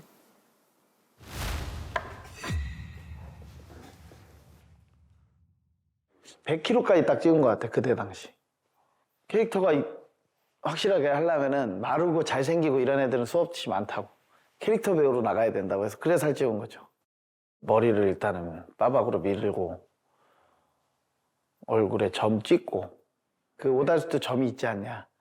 여기에 딱 찍어야 된다 그래서 그 위치까지 알려준 거죠. 이제 임팩트 있게 뭔가 딱 튀어야 된다고 해서 찍은 거죠. 팔에 문신해야 되고. 전 세계적인 캐릭터를 기운을 받아야 된다 그래서 그 기운이 들어가야지 성공한다고. 문신하면 배우로서 지장이 있지 않냐 그랬더니 야 그렇게 따지면 뭐 배우가 뭐 문신 있다고 안 되는 게 어딨냐고. 뭐 해외 누구는 뭐 문신 있다. 거기 말고 또 있나요? 가슴에도 있는데. 예. 여기도 미키마우스네요. 친구의 미션을 완수한 현식 씨는 6개월 만에 이렇게 바뀌었습니다. 이렇게 멋있었던 그가 아이고 어떡해. 네, 점도 찍었죠. 근데 교수님, 친구는 왜 이런 미션을 현식 씨에게 시킨 걸까요? 우리가 본 영상 속에 사실 힌트가 있었거든요.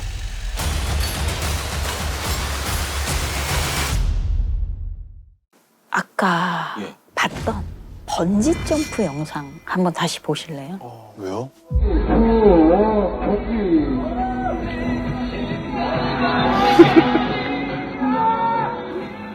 웃고 있네.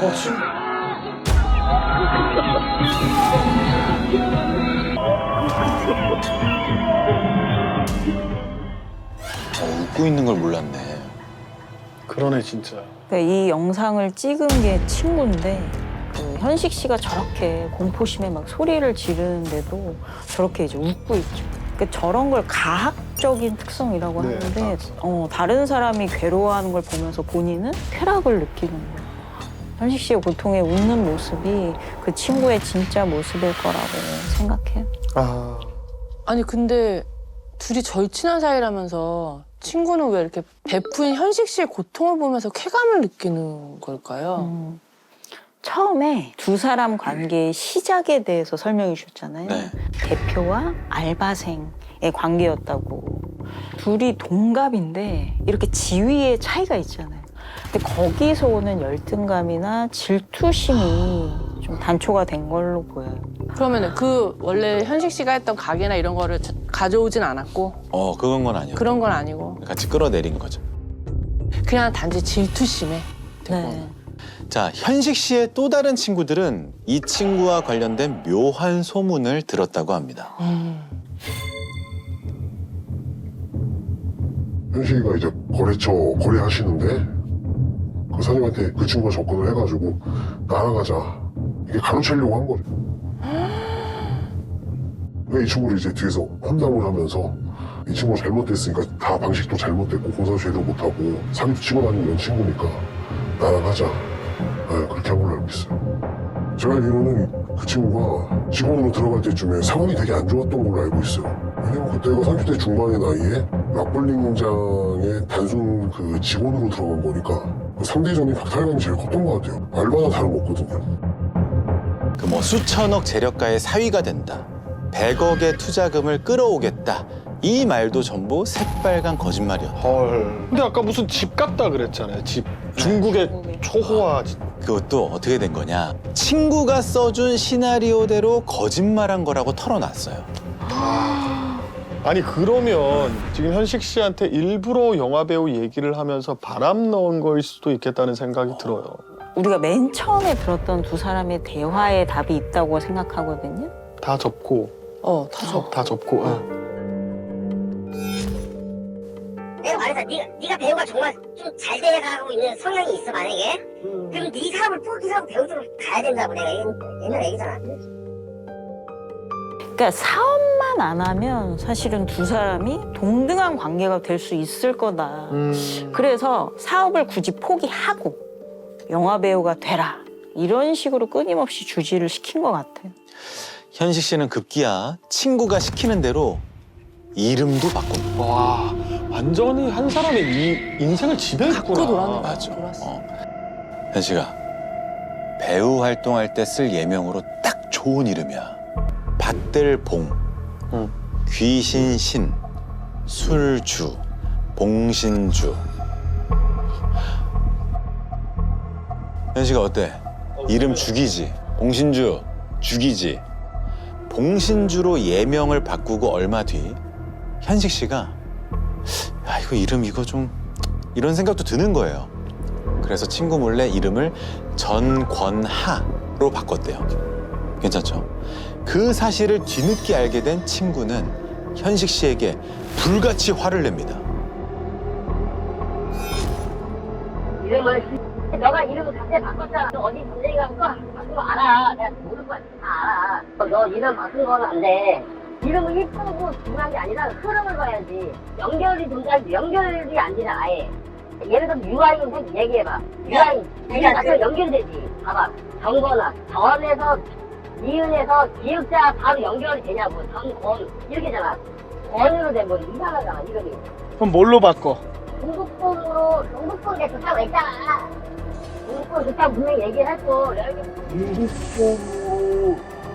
저기서 굉장히 욕설을 하면서 화를 내는데 사실 저때 친구가 보이는 분노는 통제의 수단이라고 보는 게 맞거든요. 그래서 결국은 현식 씨에 대해서 질투심으로 저렇게 이제 간섭, 통제가 시작이 됐고 또 오랜 기간에 거쳐서 통제력을 얻었는데 그거를 잃을까 봐 더 극단적으로 반응을 이제 한 것 같고 저런 이름을 바꾸려는 시도가 있은 이후에 통제가 더 심해졌을 것 같아요. 네, 교수님 말씀이 맞습니다. 친구는 현식 씨에게 또 다른 미션들을 주기 시작했어요. 자, 미션 넷. 택시 운전하기. 이 무렵 친구는 현식 씨에게 이런 말을 자주 했대요. 국뽕아, 오너 마인드를 버리고 위너가 될 생각을 해야지. 언제까지 오너 욕심 가지고 있을래? 그렇다면 그 다음 미션은 뭐였는지 아실까요? 택시에서 얻은 거 많았다. 이제 그만하고 정육 나가. 정신 바짝 차리고 정육에 올인하세요. 지켜봅니다. 오너마인드를 버리라는 거는 너 사장 노릇 이제 못한다, 하지 마라. 지금 이 얘기잖아요. 그러니까 결국은 지위나 자존감 이런 거를 다 끌어내리고 있는 거죠, 지금. 근데 이제 심리학에서 투사라고 하는데 그러니까 내 생각에 상대방이 이런 생각을 갖고 있다라고 생각하지만 사실 그건 내 머릿속에 있을 때. 그러니까 사실 저 내용을 보면 아, 오너마인드에 집착하고 있는 게 지금 누구냐. 사실은 현식 씨가 아니고 친구인 거죠. 그러니까 정말 저 친구는 현식 씨가 대표인 거. 그리고 부를 갖고 있고 지위를 갖고 있고 이거를 정말 못 견딘 것 같아요. 그래서 끌어내리려고 처음부터 이제 하나하나 시작한 것 같아요. 그렇게 정육점에 취직한 현식 씨가 출근하면 항상 가장 먼저 하는 일이 있었어요. 자, 바로 사진 찍기. 내 말이 맞네. 굿입니다. 감사. 아이고. 관절 열정. 계속 서 있다 보니 택시보다는 발목이 아프대. 몸무게 보고. 97, 90입니다. 모든 걸 다 보고했구나. 김밥 먹으러 왔어요. 심리적인 지배, 종속 관계를 점점 이제 구축한 걸로 보이고 이제 그러면서 점점 현식 씨가 주도권을 잃어가는 거죠. 영화 배우가 데뷔해서 이렇게 미션을 해왔는데 갑자기 어느 시점에 친구를 의심하면서 더 이상 안 하겠다. 이렇게 하긴 또 어려워지는 거죠. 지금까지 자기가 해온 모든 노력이나 이게 물거품되는 거죠. 한참 후 모든 게 거짓이고 그동안 철저히 속아왔다는 걸 깨달은 현식 씨는 친구에게 물어봤대요. 너 대체 나한테 왜 그랬어? 네가 포땡쉐 끌고 다니는 모습이 보기 싫더라고. 골탕 좀 먹으라고 장난 좀 친 거야. 그리고 모든 게 다 거짓말이었지만 그래도 널 위한 선의의 거짓말이었다. 결국 넌 배우가 되지 않았냐 하는 말들을 늘어놨다고 합니다. 현식 씨는 어떻게 지냈을지 궁금하죠? 네. 자, 직접 만나서 이야기 들어보죠. 액션! 톡이 되셨구나.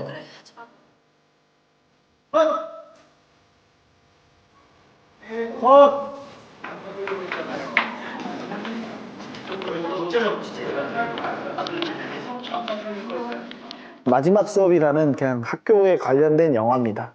이제 여기 여명학교라는 곳에서 이제 교감 선생님이 제 사연 듣고 흔쾌히 다 편하게 쓰시라고 해가지고 이렇게 좋은 촬영을 하고 있죠. 선생님 친구라 가까워요.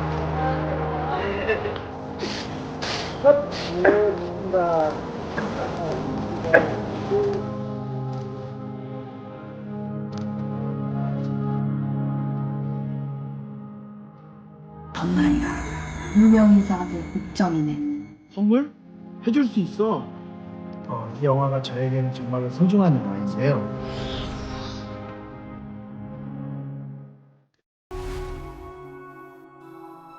내가 왜 그때 왜 그랬지? 정말 미쳤었나 봐. 이런 생각이 들면서 내 옆에서 계속 그랬으니 내가 그랬었나? 되게 막 정신병 걸릴 것 같기도 하고 우울하고 누구한테 말은 못하고 정말 솔직히 못 당해요. 안 당해보고는 아, 저 사람이 저렇게 당했구나. 바보네? 이렇게 말하는 건 아닌 것 같아요, 정말.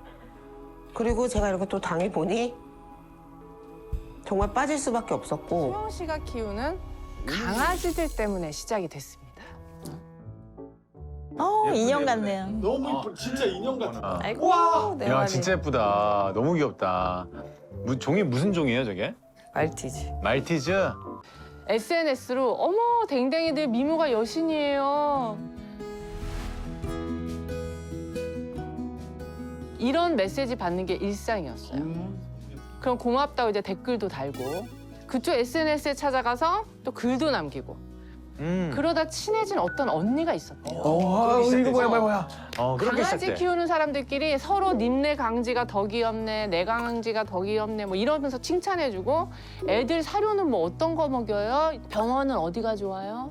정보도 나누다 보니 강아지들 데리고 같이 산책도 다니고 나중에는 이 소영 씨 남친이랑 그 언니 남편까지 껴서 동방 커플 여행도 다니는 그런 사이가 됐다고 합니다. 엄청 친해졌네요. 네. 절친이 됐네. 근데 그런 두 커플에게 어느 날 굉장히 솔깃한 제안이 들어옵니다. 소영 씨네 강아지 4마리랑 그 언니네 강아지 3마리 해서 같이 칠둥이 컨셉으로 예능 프로그램을 촬영하자는 제안을 받게 된 거죠. 근데 연예인이 우리가 아는 사람들이야. 누구 나왔어요? 강호동 오빠랑 야 최고다. 슈즈 희철이가 희철이가 진행하는 프로그램인데 이제 어차피 뭐 프로그램 컨셉이 연예인들이 강아지 데리고 여행하고 뭐 먹방하는 거라 강아지들만 출연을 하면 된대요. 소영 씨나 그 언니 얼굴 안 나와도 되고 강아지들만 출연하는 거야. 너무 편하다. 그러니까 크게 부담되지도 않고 예. 또 댕댕이들 뭐 예쁜 모습 남겨두는 것도 좋을 것 같고 그래서 소영 씨랑 남자친구랑 그 언니 커플까지 넷이서 강아지 7마리를 데리고 내려갔어요. 촬영 장소인 거제도까지. 네. 도착을 해서 얼마 안 됐는데 제작진한테 연락이 와요. 아 너무 죄송한데요. 지금 희철 씨 스케줄이 꼬여서 조율 중인데 죄송하지만 며칠만 좀 기다려 주실 수 있으실까요? 금방 내려갈게요. 그러니까 좀 곤란하긴 했지만 어쩌겠어요. 금방 온다는데. 그렇지, 그럴 수 있지. 근데 또 같이 온 그 언니는 좀 그렇지가 않았나 봐요. 전화로 제작진한테 막 퍼붓는 거예요. 아 지금 이게 무슨 경우예요? 아 일 이렇게 할 거냐고. 우리도 다 스케줄 있는 사람들인데. 고래고래 언성을 높이는데 중간에서 소영 씨 얼굴이 막 화끈거릴 정도였대요. 그리고 나서 다시 방송국에서 연락이 왔는데 이번엔 그냥 제작진이 아니라 아주 높은 사람이 소영 씨한테 연락을 한 거예요. 아마 본부장, 총괄 뭐 이런 거. 본부장님이. 아니 그 정도가 아니라 사장? 방송국 사장님이. 진짜로?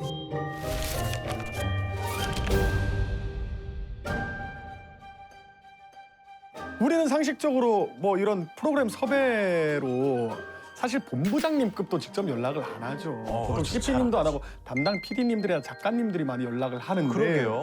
이상하죠? 근데 그만큼 중요한 일이 걸려 있었대요. 아, 실은 그 같이 계신 분들이랑 저희 방송국에서 계약 얘기를 하던 중인데 하필 이럴 때 또 이런 일이 생겨가지고 염치 없지만 며칠만 좀 시간을 좀 벌어주세요. 그냥 이쁜이 멍멍이들 견주인 줄 알았던 언니가 알고 보니 소설을 쓰는데 얼마 전에 그 소설을 원작으로 한 드라마가 대박이 났던 거예요. 그러니까 이 가치관 언니가 대박난 드라마의 원작자였던 거야. 아, 작가님이셨구나. 어.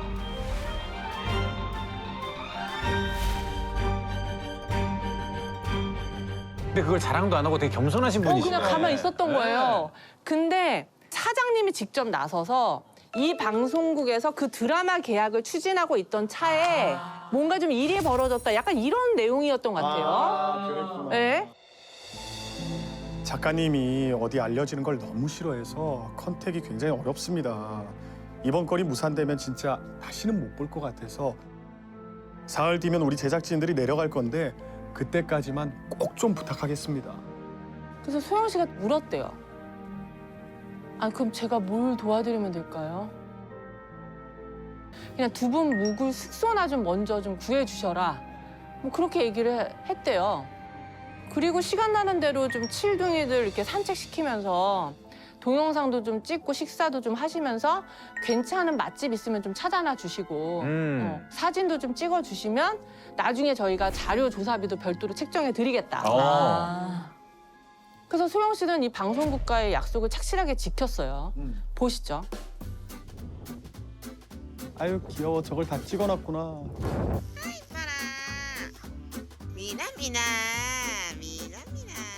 보통 저렇게 해서 많이 여행을 가죠. 반려견들 같이 해서 요즘에는 저런 숙소 같은 데도 굉장히 잘 돼 있어서 많이들 가요. 그렇군요. 너무 귀여워. 애들 모래 엄청 좋아하거든. 네. 아이고. 오호.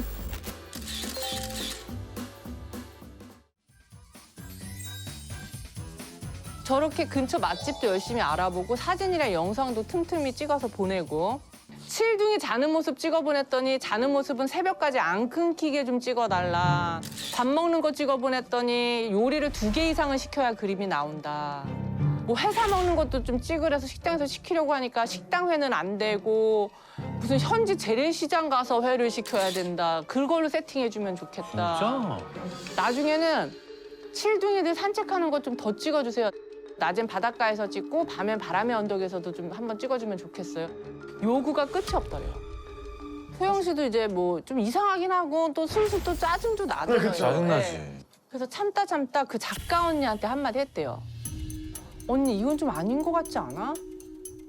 그랬더니 언니가 기다렸다는 듯이 야 당연하지 내가 저번부터 그만하자 그랬잖아. 야 지금이라도 빠지자. 당장 짐 싸. 화도 날만한 게 사흘 뒤면 내려오겠다던 제작진이 2주가 넘도록 안 내려온 상황이거든요. 그러면 그만둬야지. 그래서 소영 씨도 더는 안 되겠다 싶어서 이제 짐을 쌀까 말까 하고 있는데 제작진에게서 연락이 옵니다.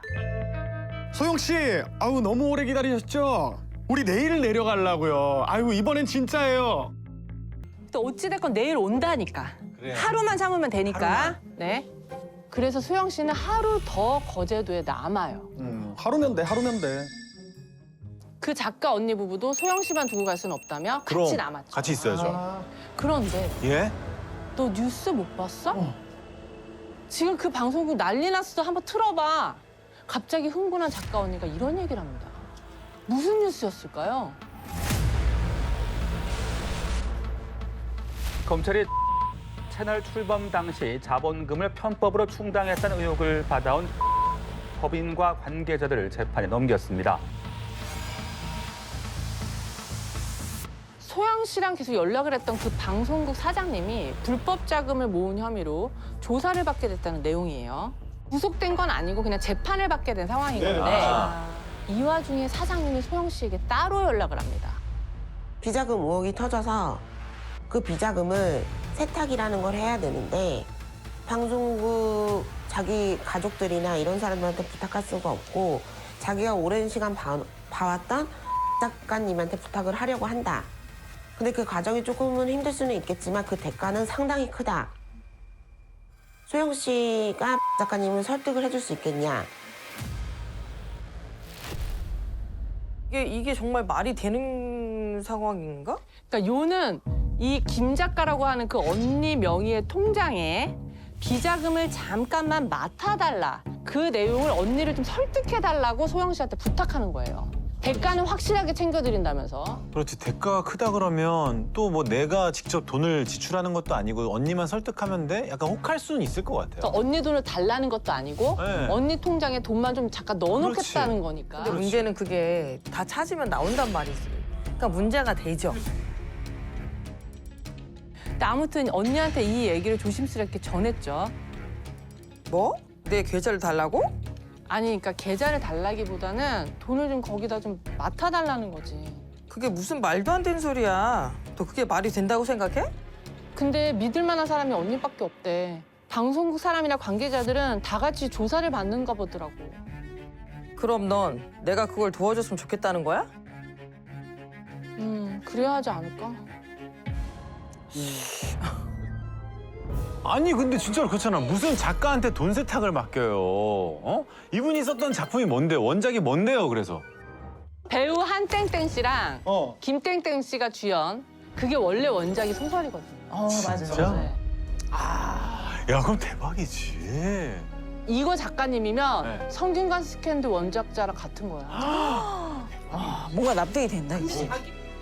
제가 이 작가님을 알아요. 어떻게? 개인적으로 내가 아는 사이가 아니라 그러니까 이분이 이 작가님에 대한 신분이 세상 밖으로 공개된 게 하나도 없어요. 진짜? 이분이 나이가 몇 살인지 뭐 아니면 남자인지 여잔지. 그럼 그분일 수 있네 진짜로. 되게 이상하지 않아? 아 근데 뭔가 좀 그렇다 믿기에는 근데 뭔가 상황이 맞는 것 같기도 하고. 야 뭐지? 여튼 이 소영 씨의 간곡한 설득으로 일단 작가 언니 계좌에 잠깐 돈을 맡아두기로 합니다. 진짜 했다고? 근데 그 돈이 어디 빠져나가면 안 될 거 아니에요. 이 사장님의 비자금이니까. 그렇죠. 그러니까 한동안 인출을 막아놨는데 네. 그 사이에 문제가 생겨버려요. 무슨 문제 또?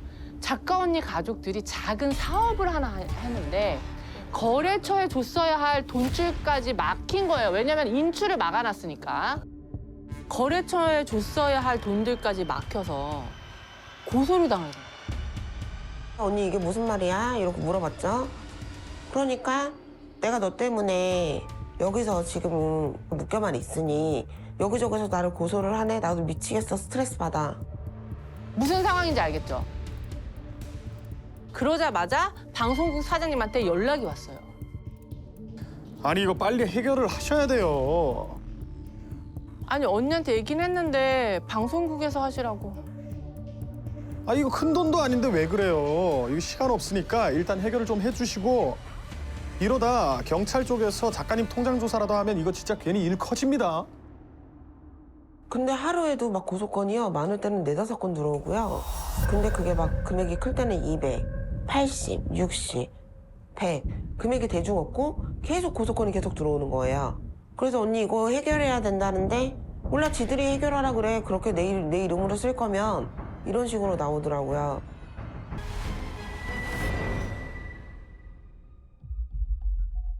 소영 씨 통장은 이미 거기서 먹고 잡고 쓰는데 다 써버려서 가족들한테 돈을 빌리고 친구들한테 빌려서 소영 씨가 막은 돈이 2천만 원이나 됐대요. 언니는 그냥 이제 올라가자라고 했는데 소영 씨가 설득을 해서 자기가 좀 더 며칠 더 있고 이런. 거제도에 남게 된 거고 또 비자금도 안 맞겠다고 했는데 소영 씨가 또 언니를 설득해서 맞게 된 것처럼 이제 됐으니까 소영 씨가 책임감 같은 걸 이제 느낀 거예요. 이게 수법이 아 수법 대단하다 진짜. 아니 그래서 촬영은 했어요 안 했어요 그 방송? 했겠어요. 오히려 소영 씨는 그 방송국 사장이라고 한 사람의 지시로 점점 더 말도 안 되는 일들을 하게 됩니다. 방송국 임원들에게 보낼 선물을 마련하고요. 사장의 일가 친척들에게 보낼 선물도 소영 씨가 장만을 해요. 아 내가 그동안 그 우리 소영 씨 일하는 걸 지켜봤는데 실망스러운 부분 없이 일을 참 잘하더라고요. 그래서 좀 더 큰 일을 맡겨보고 싶은데 그만한 그릇이 되는지 내 확인을 한번 좀 해보고 싶습니다. 우리가 앞에서 맨슨 패밀리 얘기를 했었잖아요. 근데 이 경우에 두드러진 공통점이 지금 하나가 있죠. 바로 장소예요, 장소. 그러니까 맨슨 패밀리가 아까 목장. 그렇죠, 버려진. 그러니까 외딴 장소에서 자기들끼리만 이제 모여 살았잖아요. 그리고 소영 씨도 지금 거제도. 섬이에요, 섬. 다 그렇죠. 차단돼 있네.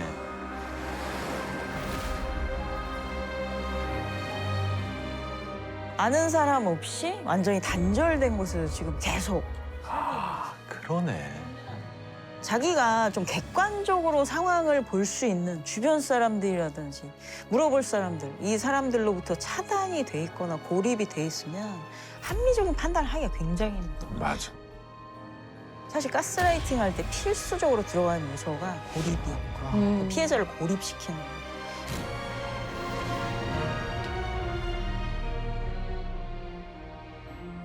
이 방송국 사장이 소영 씨한테 큰 일을 맡길 수 있는지 테스트를 해보겠다고 하면서 본인의 아버지인 회장을 소개하는데요. 이때부터 진짜 황당한 일이 벌어져요. 오늘 점심 회로 하거라. 푸짐한 한상으로 하거라. 회 말고 다른 거로 해주시면 안 될까요? 돈 때문에요. 하기 싫으면 하지 마라. 하기 싫은 게 아니라 힘들게 있다 보니 매일 돈 빌려서 하는 게 스트레스 받아서 그래요. 죄송합니다. 그럼 칼국수와 김밥으로 하거라. 인증샷 상세히 보내주거라. 그리고 뭐 월남쌈을 뭐 해라. 만두를 직접 빚어라. 김밥을 거의 매일 싸라고 했고요. 사진을 일단 보내고 먹으라고 하는 거예요. 근데 이게 어느 정도 수준이냐? 화면 한번 봐주시죠.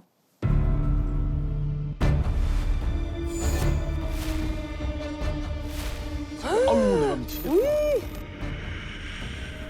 이걸 직접 다 만들었어?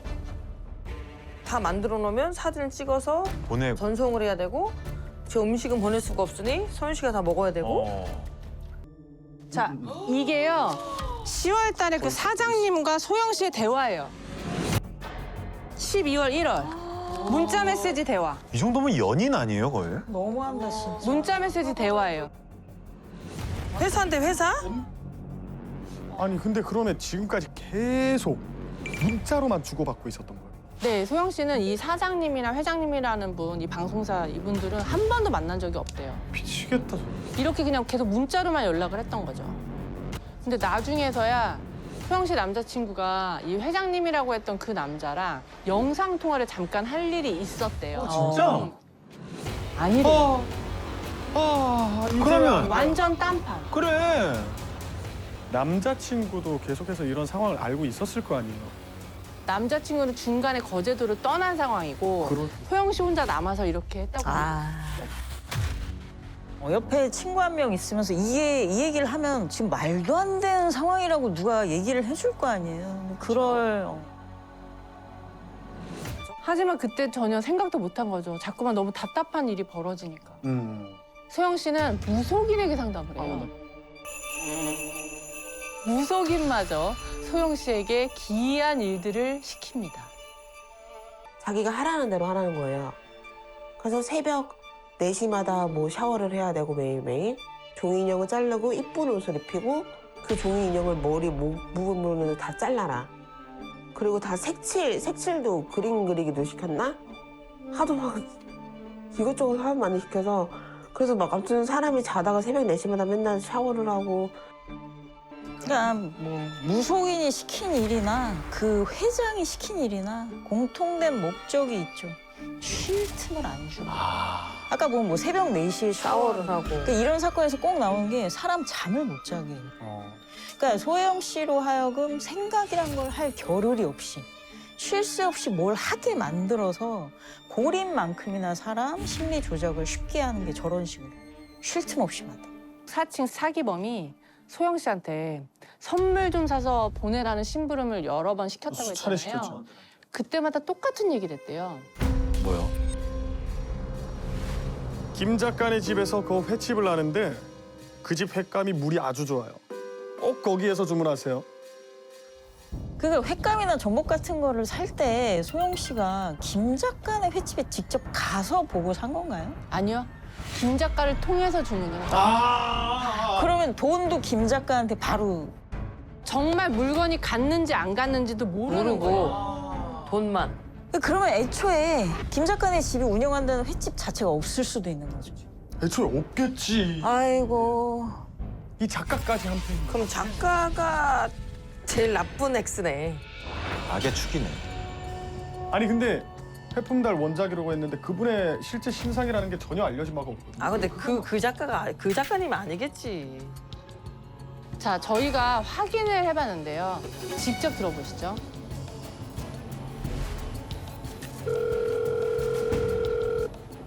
우리 제작진 진짜 연락했네. 네, 안녕하세요. 저희 취재 중에 그 헤르프문달 그 정 작가님이라고 본인을 지칭하시는 분이 있어서 이분의 사진을 가지고 있거든요. 혹시 그 사진을 제가 좀 보내고 맞다 아니다 조금 좀 확인을 해주실 수 있을까 해서요. 잠시만 기다려주시겠습니까?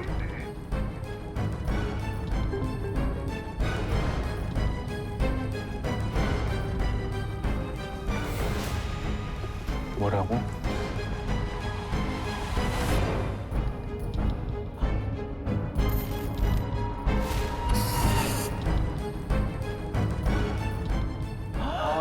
뭐가 아니라니까.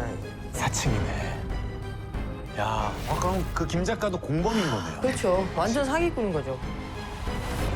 사실 소영 씨가 방송국 사장이나 회장을 의심하지 못한 것도 사실 김 작가 때문이었거든요.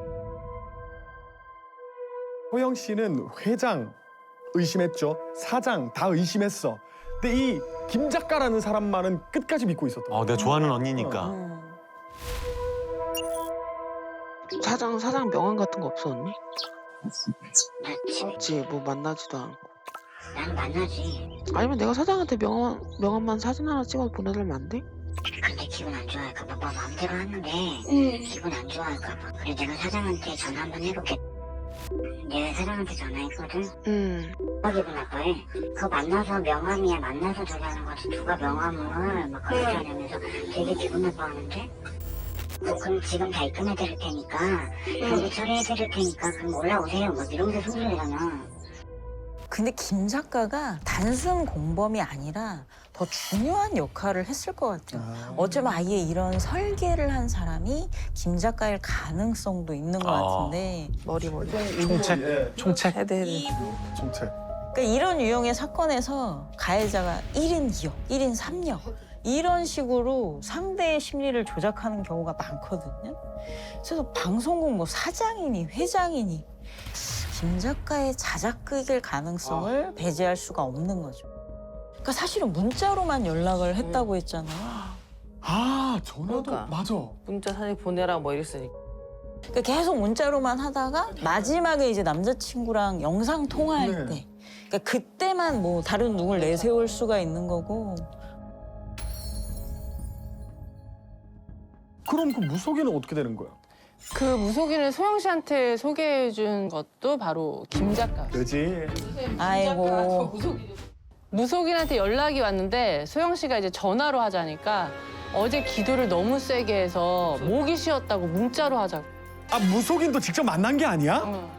자금 세탁이니 뭐니 통장 빌려주고 한 거 뭐 그런 거 다 뻥이에요. 통장에 이제 37억이 들어온 거를 김 작가가 보여주긴 했거든요. 37억?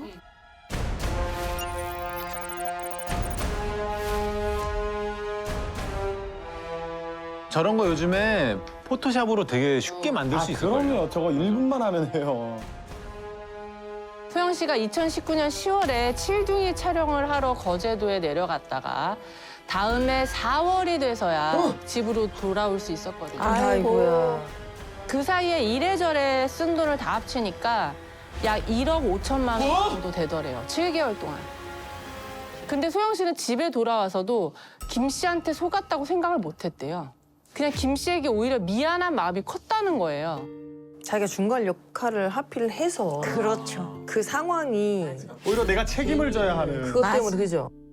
사실 아까 그 작가님이 맞는지 아닌지도 여기 제작진이 하신 거잖아요. 소영 씨가 한 게 아니고. 그러니까 정말 마지막까지 소영 씨는 김 작가만은 의심을 못 한 것 같아. 그러니까 오히려 김 작가만이 내 옆에서 이 상황을 같이 견뎌주는 유일한 내 편이라고. 그리고 나 때문에 이 고생을 이 김 작가 언니가 같이 하게 됐다. 오히려 이렇게 생각하는 것 같아.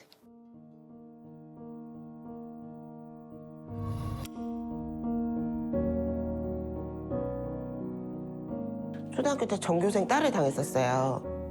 근데 저희 아빠가 강아지 한 마리 푸드를 데려다 줬었는데 그래서 우울증이 오고 전교생 딸을 당하다가 그 강아지 때문에 성격이 다시 이제 중학교 때부터 활발해지고 그래서 저한테는 얘네가 저한테는 되게 커요, 존재가. 이제 그 언니도 자기도 그렇다. 자기도 좀 많이 힘들었다. 공감. 그리고 사람한테 자기도 상처도 받고 차라리 강아지가 훨씬 낫다. 그런데 소영 씨가 키우는 강아지 4마리 중에 1마리가 심장병을 앓고 있었는데 또 1마리가 폐에 물이 차는 병에 걸리면서 병원비가 감당이 안 되는 상황이었대요. 너 빚이 총 얼마냐? 그래갖고 한번 나한테 얘기해봐라. 이렇게 먼저 얘기를 하더라고요. 너는 25일날 얼마나 갚았냐? 25일 날 200, 300, 700, 적어도 700. 너랑 나랑 둘이 만나서 계획안 한번 세워볼만 하다, 그지? 이거 좀 빨리 계약해주면 너 25일에 해줄 수도 있고 좋은데. 아니야. 아무래도 되게 고마웠죠. 고맙지. 솔직히 보통 사람들은 이해 못해요. 강아지 병원비로 큰 돈을 들여서 살리고 이런 거를 이해를 못하는 사람들도 있어요. 근데 이 언니는 그런 걸 이해해주고 빚이 있으면 네가 더 힘드니 계약금 받으면 되게 귀한 돈인데 그거를 저한테 빌려줄 테니 빚을 0으로 만들자. 그러면 되게 아무튼 고마웠어요. 그냥 그 말 자체도. 왜 마지막까지 김 작가만은 의심하고 싶지 않았는지가 이해가 그러니까. 마지막에 확 이해가 되네요. 그래서 이번에 저희랑 같이 처음으로 변호사 상담을 한번 받아봤거든요. 사실 공범이 누구인지도 우리는 정확히 알지는 못하잖아요. 네. 그렇기 때문에 먼저 형사로 들어가서 수사기관의 조력을 받아야 됩니다. 이게 일반입니다. 네. 그럼 나중에 다 이게 제가 신원이 밝혀지겠죠. 그러면은 가해자를 엄벌을 하는 것도 중요한데 피해 회복이 사실 더 중요하거든요. 네, 아무래도 아직도 하는 게. 네, 생계가 좀 힘들다 생계도 보니까. 문제고. 피해자가 가해자들에게 이체한 내역 이런 것들은 사실 증거로 어느 정도 남아 있을 것입니다. 어느 정도로 피해를 입었는지 그리고 어느 정도로 거짓 주장을 했는지 그 정도 밝혀진다라면은 사기죄의 입증은 크게 어렵지는 않을 것으로 보입니다.